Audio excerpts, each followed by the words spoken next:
ဟောရှိရှိတုန်းကတာယာလှပတဲ့တိုင်းပြည်တစ်ခုမှာနှင်းဝေရီဆိုတဲ့မင်းသမီးလေးတစ်ပါးရှိခဲ့ပါတယ်။သူမဟာအလွန်လှပပြီးစိတ်နှလုံးထဲမကောင်းမဟုတ်ပေမဲ့တစ်ဖက်လူရဲ့စကားကိုမစောင့်မကြည့်ပဲကိုပြောချင်တာကိုသာအလင်းအမြန်ပြောတတ်တဲ့အချင်းချိနေခဲ့ပါတယ်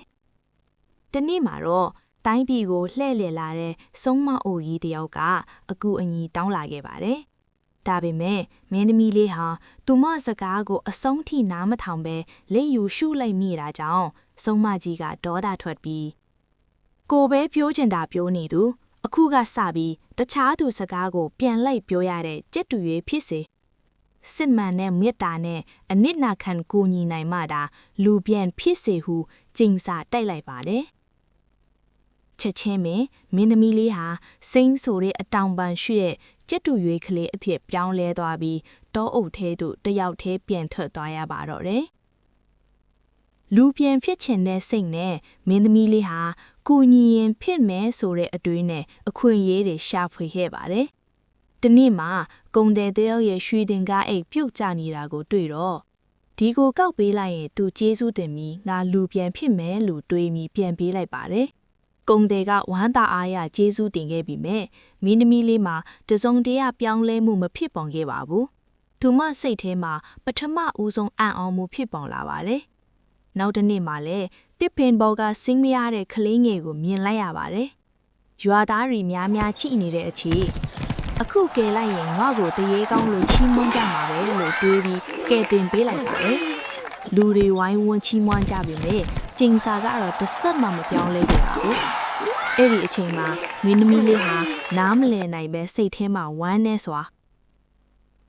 ငါကူညီနေတယ်ဒါပေမဲ့ဘာလို့မဖြစ်တာလဲလို့မေးခွန်းထုတ်နေခဲ့ပါတယ်။ဒီနေ့မှာတော့တောအတွင်းလမ်းပြောက်ပြီးခြောက်ထဲပြုတ်ကျလူနီးပါးဖြစ်နေတဲ့ရွာသားတယောက်ကိုတွေ့လိုက်ပါတယ်။သူဟာဖျားနာနေတဲ့မိခင်အတွက်ဆေးမြစ်ရှာနေစဉ်အန်ဒီတွေကြုံနေရတာပါ။ဒီတစ်ချိန်မှာတော့မင်းသမီးလေးဟာလူပြန်ဖြစ်ချင်တဲ့အတွေးကိုမေ့သွားပါတယ်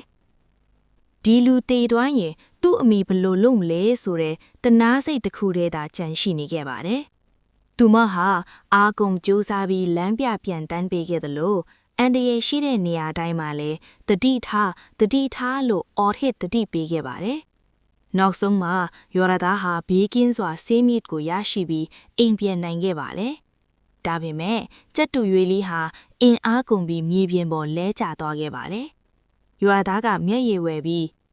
ကျေးဇူးပါမင်းမရှိရင်ကျွန်တော်မိခင်ကိုမကယ်နိုင်ပါဘူးလို့စိတ်ရင်းမှန်နဲ့ပြောလိုက်တဲ့အချိန်မှာတောက်ပတဲ့အလင်းတန်းတစ်ခုပေါ်လာပြီးကြက်တူရွေးလေးဟာမင်းသမီးလေးအဖြစ်ပြန်လဲပြောင်းလဲသွားပါတော့တယ်။နန်းတော်ကိုပြန်ရောက်တဲ့နောက်မှာမင်းသမီးလေးနှင်းဝီကြီးဟာအရင်ကလိုမဟုတ်တော့ပဲသူတပားစကားကိုနားထောင်တတ်သူ